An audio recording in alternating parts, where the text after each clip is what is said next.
All right, so for math workshop number 1, we're just going to kind of talk about these. If you still have a question, please make sure you ask about it. Remember, our math workshop, we're wanting to get to where we can kind of do them on our own.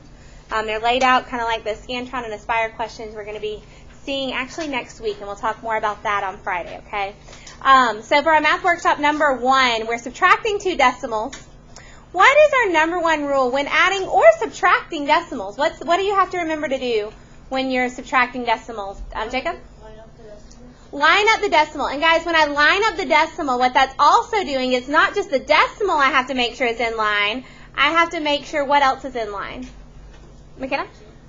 The digits, that place value. So I make sure my 1s are all together. My 10s are all together. My tenths, so that number after the decimal is together. My hundredths are together. And on number 1, has he lined up his decimals correctly on the subtraction problem? If you look at a subtraction problem, are those lined up, Daniela? His place value.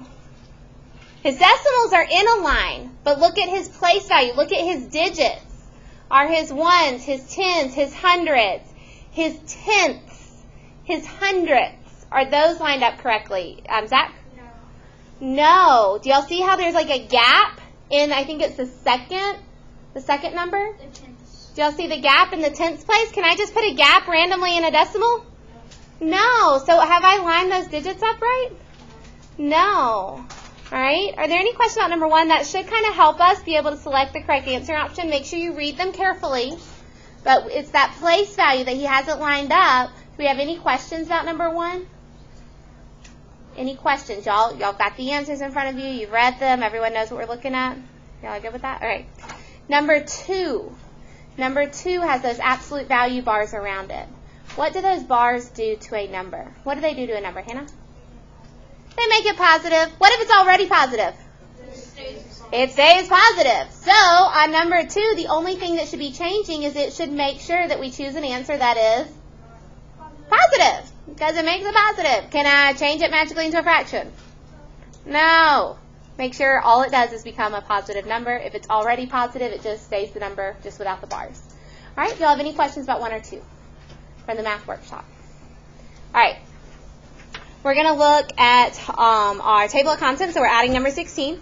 You notice I have already pushed record, so everything will go out today that we do in class.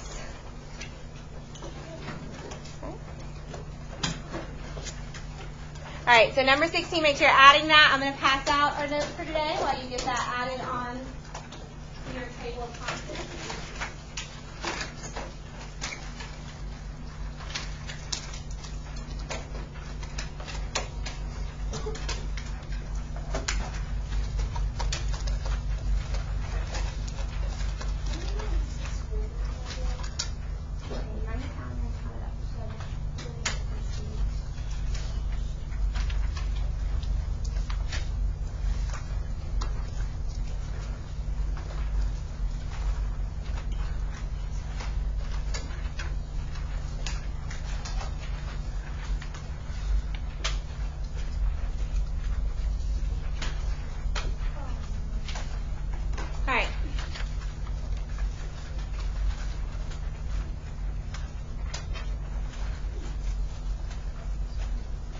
I get too cold in here for y'all guys. I've been sweating. I already took off my vest. That's all I got though. So.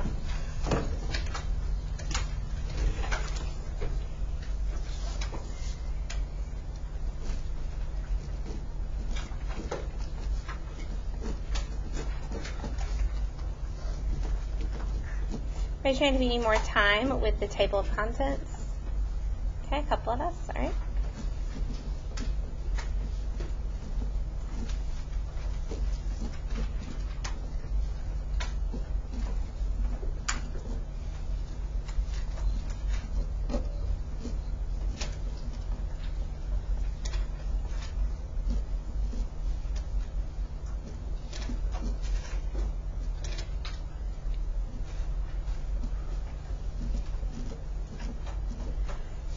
This is a good time to make sure that your table of contents is updated and contains all the information.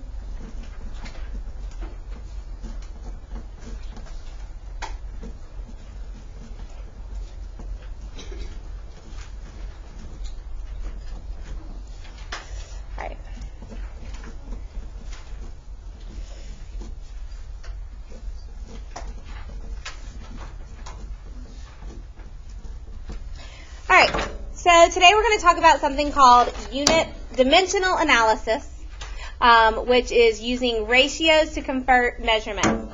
Now, before we even start on this, because I know I got a bunch of smart kids in here, a bunch of smart sixth graders that like to try to jump some of my steps and take some shortcuts. Think we know who we are, my shortcut takers? Anyone in here? Yeah, Dylan, everyone's looking at you. No, I'm just kidding. All right, Dylan always shows his work. All right, so real quick, guys, when we're talking about this dimensional analysis, in sixth grade, it's going to seem really silly. Seems like, Miss Sawyer, I'm just multiplying. Can I just multiply? Or, Miss Sawyer, I'm just going to divide here. Can I just divide? The problem here is when I'm doing dimensional analysis, the main thing we're focusing on is analyzing the units, which that means I'm looking at, I'm analyzing, I'm doing the math to the measurement, all right? In sixth grade, I think you'll see like a lot of stuff we've done, like the one-step equations. How many of y'all could do all those in your head? Probably all of us. It was just like adding, subtracting, multiplying, dividing in our head, all right? But you still have to show your work, right? Because we said, well, in 7th and 8th grade, they're going to add, it's not just going to be one step, it's going to be 2 and 3 and 4. For dimensional analysis today, everything that we're going to do is going to be one step. Guys, y'all can do one step in your head. I am well aware of that, okay? But here's the thing, and I'm going to tell you this. The first time I remember seeing dimensional analysis was not until 10th grade, and it was in chemistry class. I'm just going to go ahead and tell you, if you're seeing this for the first time in chemistry instead of in 6th grade math, it is a lot harder, okay? I promise. It is real hard. I had some trouble with it, okay? I also saw it in my physics class and my AP physics class, and we used it all through my college physics classes. So is this just something you're going to do in math? No. For right now, this is the only class you're going to learn it in. But once we learn it in here, you're going to see it. They're going to build on it in 7th grade. They're going to build on it in 8th grade. You're going to be doing more with it. The problems are going to get longer. Is it easier to learn it when it's just one step, or is it going to be easier to learn it when you got like 6 steps? One step, okay? So, and I know that I'm like spending a lot of time talking about this because today the work that I'm showing you is what I have to see, all right? You'll notice over here on the board there's a lot of measurements because if I'm converting measurements, I need to know those measurements, all right? We should have memorized all of those back in the second 9 weeks. It's been a while since the second 9 weeks, hasn't it? All right, so before you leave today, you will have plenty of time after the notes to copy that down. You might want to write that down on a piece of paper. I will have that up there in class for you, including on Friday when we have a test on this. All right, I will leave that up there for this week. But when you go home, do you have that up there in your room? No, so you might want it on a piece of paper for when you end up having to take home some homework, all right? Y'all okay with that? All right, let's get into kind of the notes and what we're doing with these.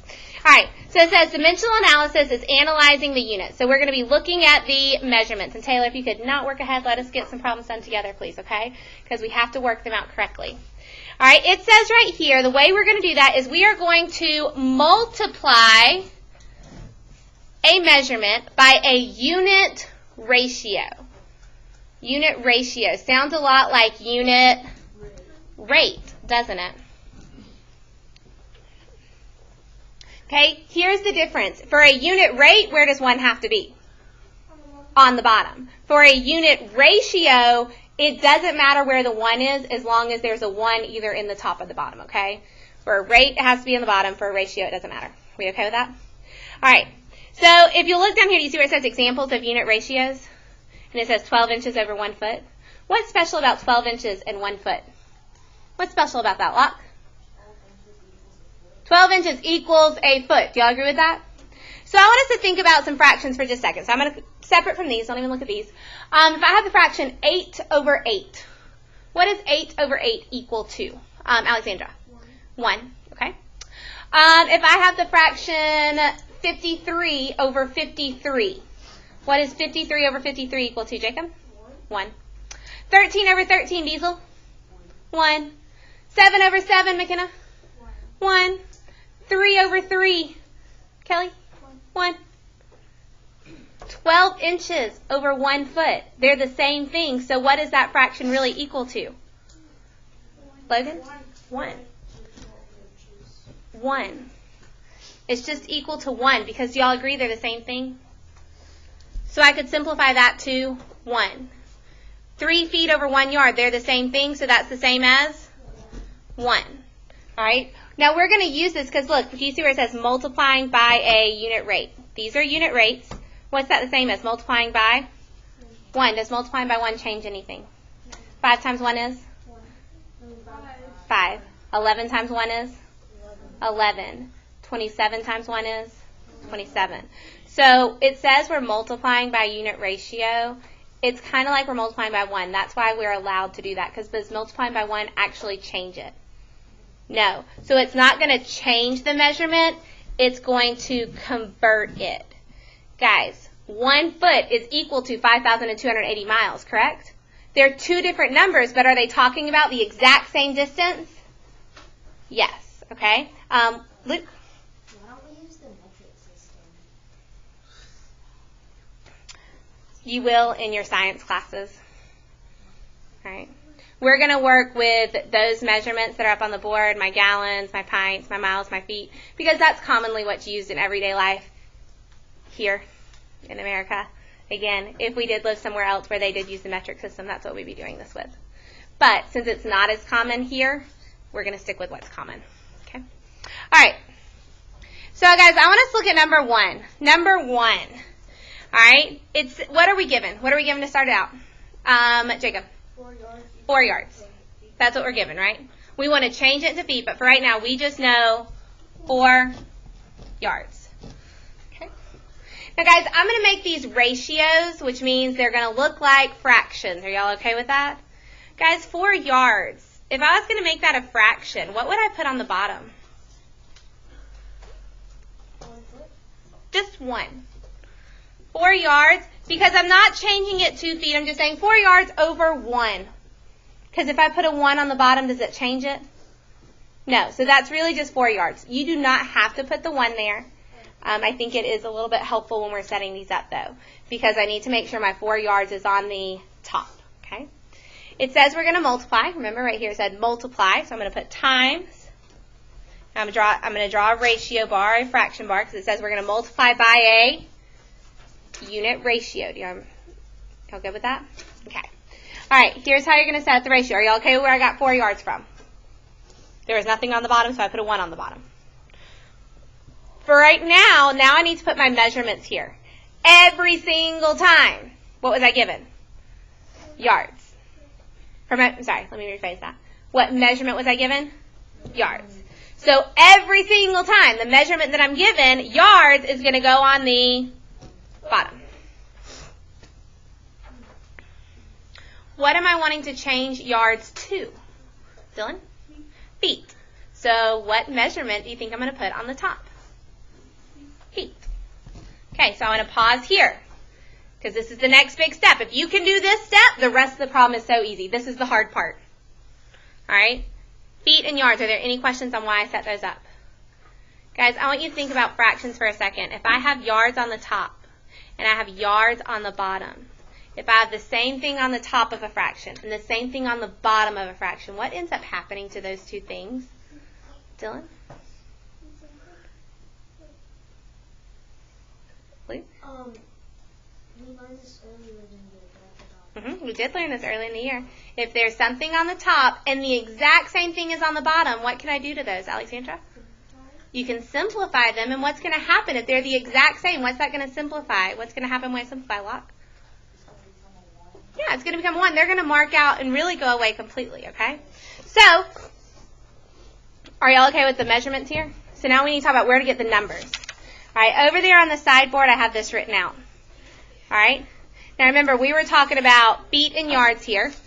So on my chart here, do y'all see anywhere where it talks about feet and yards? Feet and yards. McKenna? All right, y'all see right here, she's getting that. 3 feet equals 1 yard. Y'all see that? What number is next to feet?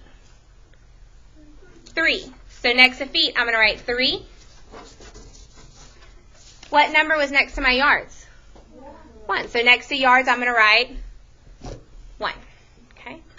All All right, the next part is really important, and I always forget to do it, so I'm going to need y'all to help me remember today, okay? Because I will skip it every time. And if you skip it, I will mark off, because we are analyzing the units, which means I need to show the yards, just the measurement, on top will cancel out with the yards, just the measurement, on the bottom. Do y'all see how my yards marked out? What measurement is left now? Feet. What do I want in my answer? Ta-da! All right, so let's do the multiplication. On the top, what do I get? 4 times 3 is 12. On the bottom, what do I get? 1. Guys, what's 12 over 1 equal to? Just 12. And again, what was that measurement? Feet. That's all that was left. Is that what I wanted for my answer? Yeah. So if you want to, you can circle it here. I'm fine with that. Or you can write it in the blank. That's up to you. Or you can do both, like I did. Just to make sure. Miss Sawyer's going to see my answer because I wrote it both places. Okay. All right. Any questions about A? Good with that? All right. B. What was I given? 32 cups. So I'm going to write 32 cups. Is there anything on the bottom of that? No. So what can I write on the bottom? A 1. Just a whole number 1. All right. Did I do any math to come up with that 1? No, it's just because there was nothing there. Times, okay, measurement. What measurement do I need to write on the bottom? Not what number, just what measurement do I need to put on the bottom? Daniela? Cups. Very good. What measurement do I need to write on the top? Hannah? Close.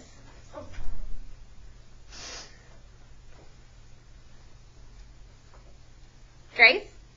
Fluid ounces. Got to have that FL in there because ounces are a little bit different because they can also measure like dry ounces, like dry goods.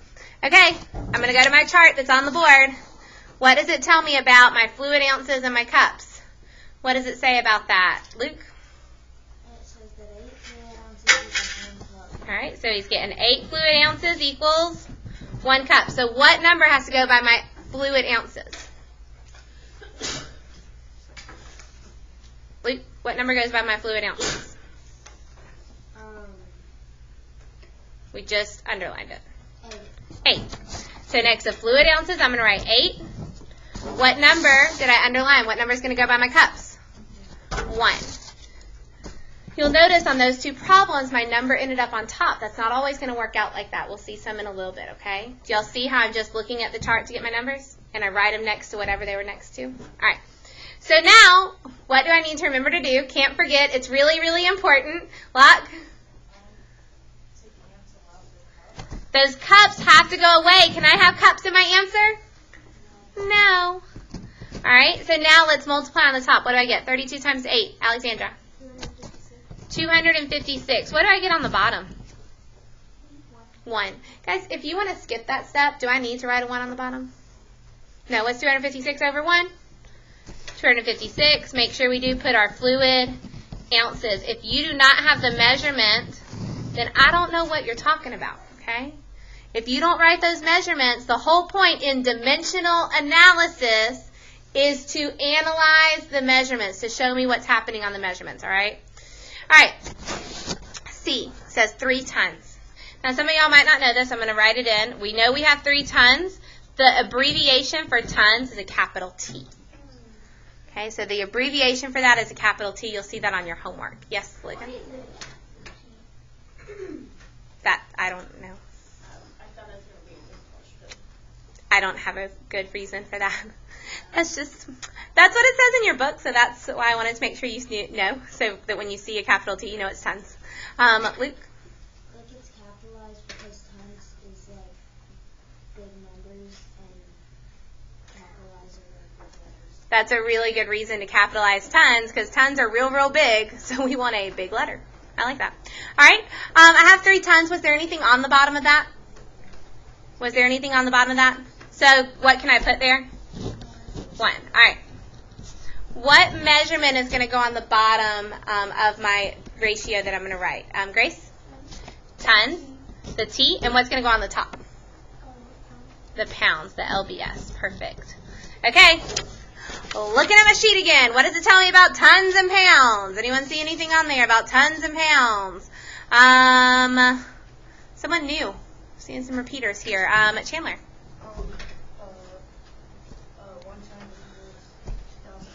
1 ton equals 2,000 pounds. So what number is going to go next to my tons?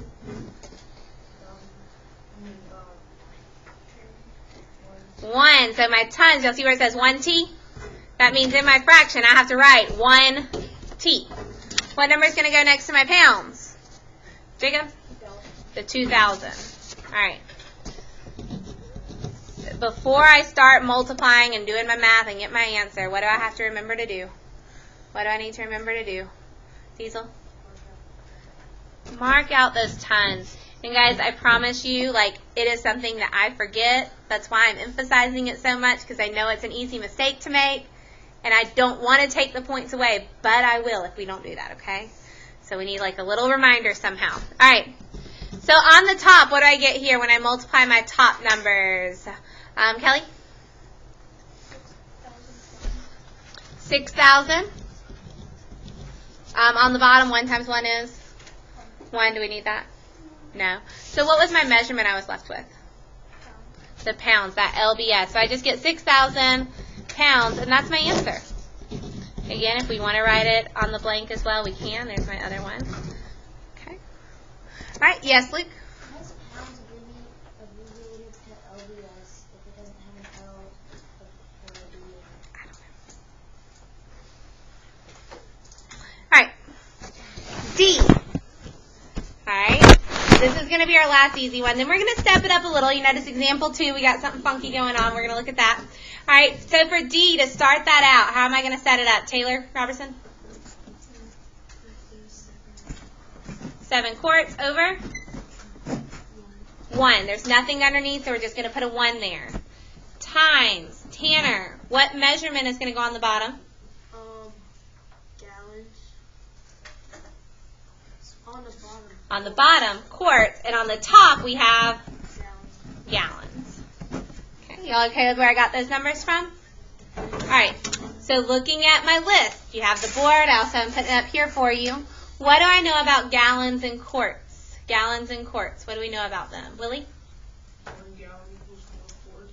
1 gallon equals 4 quarts. So it says it right here at the top. 1 gallon equals 4 quarts. So Willie, what number needs to go next to my gallons? 1. So guys, it's going to look weird, but gallons is on the top. That 1 has to stay with gallons. Do y'all see that? Okay. Quarts. What number does it say goes next to my quarts, Willie? 4. Since that's what's written here, that's also what we have to write here. Do y'all see where I'm getting that 4 quarts there? So this time my number is on the bottom, and that's okay, because that's where it was in my little equal statement. Y'all okay with that? All right. Before I forget, because I almost forgot, but I stopped myself. What do I need to do next? Rose? Cancel out quarts. Cancel out the quarts. Please, please, please don't forget that. All right, so my quarts are gone. All right, so let's check this out. What do I get on the top? 7 times 1? 7. On the bottom, 1 times 4? 4. So I get 7 quarts. That looks kind of funky. All right. So guys, we should be able to change that to a mixed number in our head. 4 will go into 7 once. 4 will go into 7 once, with 3 left over. Another option, type in the fraction 7, fraction button 4, push enter, and your calculator will do that for you. What is it going to be, Taylor? I can't have a decimal. If we're not given a decimal, I don't want a decimal. Zach? 1 3/4, and that is going to be gallons. That's what was left, remember? So 1 3/4 gallons. All right, do y'all understand what I was saying about typing that into the calculator? Type in the fraction, and I would try this just to show that your calculator can do this. Type in the fraction, 7, fraction button, 4. Push enter, it's going to give you that answer.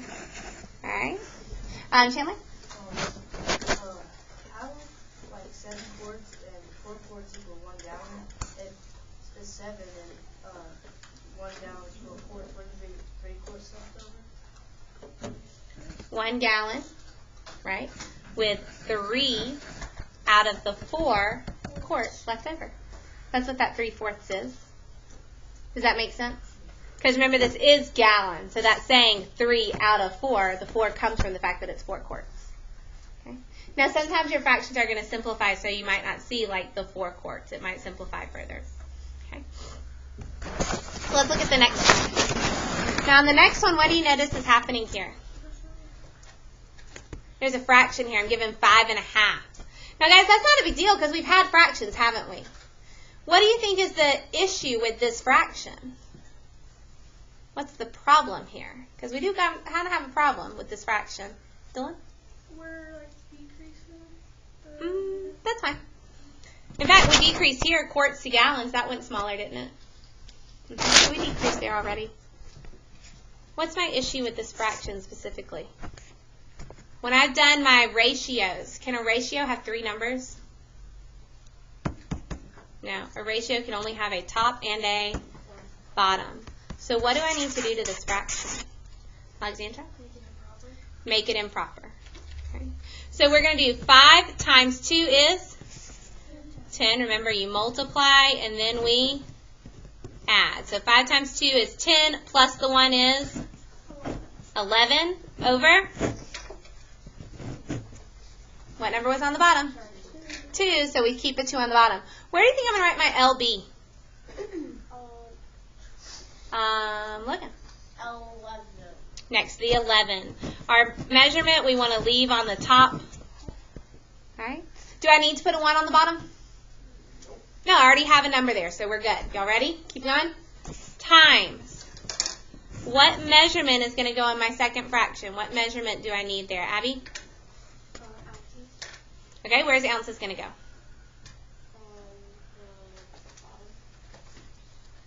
Oh, we need the second pound. What do I need on the bottom? The second. The LB. I need my LB on the bottom because that's what we have, and we're changing it to the ounces, so ounces goes on the top. All right, what do I know about pounds and ounces? What does it tell me? Pounds and ounces, Alexandra? 1 pound is 16 1 pound, 16 ounces. ounces. So what's going to go next to my pounds? 1. And what's going to go next to my ounces? 16. Equals. All right? Before I go ahead and do my math, what do I need to do first before I start doing the math, Mateo? Cross out the We're going to lose the pounds. All right? And now we're ready to multiply. What do I get on the top? What do I get on the top? Alexandra? 176. 176. And on the bottom?